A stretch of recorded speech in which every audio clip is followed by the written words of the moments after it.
General levels of measurement और scales of measurement. मापन के सामान्य स्तर या मापन की मापनियां। स्टीवेंस ने मापन के 4 सामान्य स्तरों का उल्लेख किया है। ये 4 स्तर या लेवल्स हैं: first nominal, second ordinal, third interval, fourth ratio. तो आइए सबसे पहले मेजरमेंट का फर्स्ट जो लेवल है वो है नॉमिनल स्केल, वर्गीकरण मापनी। नॉमिनल स्केल में क्या होता है? मनोवैज्ञानिक मापन, साइकोलॉजिकल मेजरमेंट का ये सबसे निम्न स्तर है, सबसे लोअर लेवल का मेजरमेंट इसमें है सम्मिलित है। इसे कभी कभी क्लासिफिकेशन लेवल या वर्गीकरण स्तर के नाम से भी जाना जाता है। इसमें वस्तुओं अथवा घटनाओं को किसी गुण या विशेषता के आधार पे अलग अलग समूहों में रख दिया जाता है और फिर प्रत्येक व्यक्ति या समूह की पहचान के लिए उसे कोई अमुक नाम, संख्या या चिन्ह दे दिया जाता है। अतः एक समूह में शामिल समस्त पदार्थ आपस में समान तथा अन्य समूह के प्रत्येक पदार्थ से भिन्न होते हैं। फॉर एग्जाम्पल, फुटबॉल की टीम में खिलाड़ियों की जर्सी पे नंबर अंकित करना, जिनसे उन अंकों के द्वारा खिलाड़ियों को पहचाना जा सके। इस प्रकार की जो मापनी है उसमें गणना के अलावा किसी भी प्रकार की सांख्यिकी गणना संभव नहीं होती। इस स्तर में सदैव किसी विशेष पहलू के आधार पर वर्गों की रचना होती रहती है, इसीलिए उनमें आंतरिक समजातीयता, इंटरनल होमोजेनिटी पाई जाती है। अब आते हैं second level of measurement, that is ordinal scale. इसको हिंदी में कहते हैं क्रमिक मापनी। ऑर्डिनल स्केल में क्या होता है? इसमें व्यक्तियों, वस्तुओं, घटनाओं, विशेषताओं या प्रतिक्रियाओं को किसी गुण या लक्षण के आधार पर उच्चतर से निम्नतर के क्रम में व्यवस्थित किया जाता है। फ्रॉम हाईएस्ट टू लोएस्ट के सीक्वेंस में हम व्यक्तियों, वस्तुओं, घटनाओं, विशेषताओं या प्रतिक्रियाओं को किसी गुण या लक्षण के आधार पे व्यवस्थित करते हैं, अरेंज करते हैं और फिर प्रत्येक वस्तु आदि को एक क्रम सूचक अंक प्रदान किया जाता है। फॉर एग्जाम्पल, जब किसी क्लास के स्टूडेंट्स को एग्जाम में मार्क्स के आधार पर फर्स्ट, सेकंड, थर्ड आदि रैंक देते हैं तो ऑर्डिनल स्केल का प्रयोग किया जाता है। इस प्रकार की स्केल के प्रयोग में क्रम देने के लिए प्रायः 2 विधियों का प्रयोग किया जाता है। ए, पंक्ति क्रम विधि, रैंकिंग मेथड, और बी है पेयर्ड कंपैरिजन मेथड, युग्म तुलना विधि। ए क्या है? रैंकिंग मेथड, पंक्ति क्रम विधि। ये एक सीधी विधि है जिसमें वस्तुओं आदि को कोटि क्रम के अनुसार किसी निश्चित आधार पर क्रमबद्ध कर लिया जाता है। उदाहरण के लिए, किसी व्यक्ति को उसकी रुचि के आधार पे वो फलों को एक क्रम में व्यवस्थित करने को कहा जाए तो वो अपना क्रम बता सकता है। जैसे पहले नंबर पे उसने कहा आम, सेकंड अंगूर, थर्ड सेब, फोर्थ अनार, फिफ्थ केला आदि।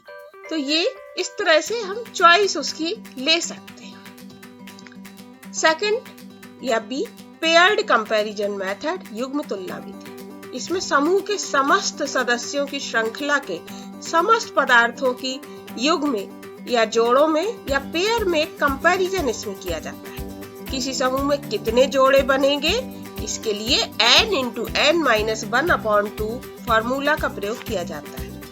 यद्यपि ऑर्डिनल स्केल का अधिकांश रूप में उपयोग भौतिक, सामाजिक और मनोविज्ञान में किया जाता है, फिर भी इसे अत्यधिक परिशुद्ध, विश्वसनीय और वैज्ञानिक पद्धति नहीं समझा जाता। इस स्तर में वस्तुओं को क्रमिक रूप देने के लिए जो अंक दिए जाते हैं उसमें सामान्य गणितीय संक्रियाओं जैसे प्लस, माइनस, मल्टीप्लिकेशन और डिवीजन का प्रयोग नहीं होता, बल्कि इसमें क्रमों पे आधारित सांख्यिकी विधियां ही उपयुक्त रहती हैं। इन क्रम सूचक अंकों से मीडियन, परसेंटाइल और क्रमबद्ध सहसंबंध गुणांक की गणनाएं संभव होती है। इनसे मनोवैज्ञानिक तथ्यों के वर्णन में सहायता मिलती है।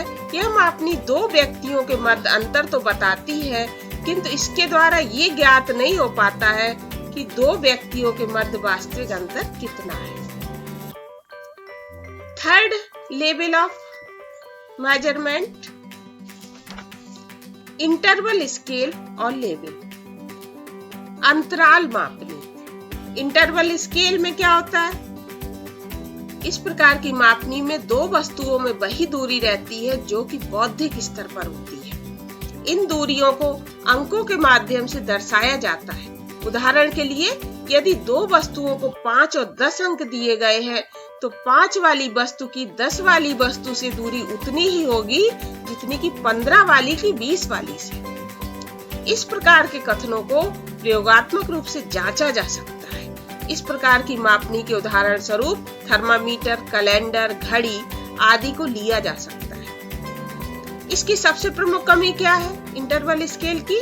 इसके द्वारा सापेक्षिक मापन तो संभव है, बट वास्तविक एब्सोल्यूट मेजरमेंट इसके द्वारा संभव नहीं है। रिलेटिव मेजरमेंट होता है। जब साइकोलॉजिकल मेजरमेंट में कोई स्टूडेंट किसी अचीवमेंट टेस्ट में 0 अंक प्राप्त करता है, तो ये नहीं कहा जा सकता कि उस स्टूडेंट की उस विषय में शून्य क्षमता है, 0 एबिलिटी है। तो इस मापनी के प्रयोग से मीन SDR की गणना संभव है और इसकी कमी बताई कि ये रिलेटिव मेजरमेंट करता है, एब्सोल्यूट नहीं। इसके बाद आते हैं fourth level of measurement, ratio scale, अनुपात मापनी। ये फिजिकल और साइकोलॉजिकल मेजरमेंट की अंतिम या सर्वोच्च स्तर की मापनी, ये हाईएस्ट लेवल ऑफ मेजरमेंट है। इसमें इंटरवल स्केल की समस्त विशेषताओं के साथ साथ एक ट्रू जीरो पॉइंट रहता है, जो when a scale has all the characteristics of an interval scale and in addition has a true zero point as its origin, it is called a ratio scale. Ratio scale में true zero point कोई कल्पित बिंदु नहीं होता, बल्कि इसका आशय किसी शील गुण या विशेषता की शून्य मात्रा से है। इस मापनी में वास्तविक शून्य बिंदु को ही मापनी का प्रारंभिक बिंदु माना जाता है। ऐसे होने के कारण ही हम दो विभिन्न दूरी के स्थानों में अनुपात या रेशियो का पता लगा लेते हैं और निश्चित रूप से कह सकते हैं कि A स्थान B स्थान से आधी दुगनी या तिगुनी दूरी पे है। इस प्रकार इस मापनी की प्रत्येक इकाई की दी गई संख्या मापित गुण की विभिन्न मात्राओं के साथ अनुपात को प्रकट करती है। इसमें गणितीय संक्रियाओं के प्रयोग की कोई निश्चित सीमा न होकर समस्त संक्रियाओं गुणा, जोड़, भाग, घटाने का प्रयोग किया जाता है। Thank you.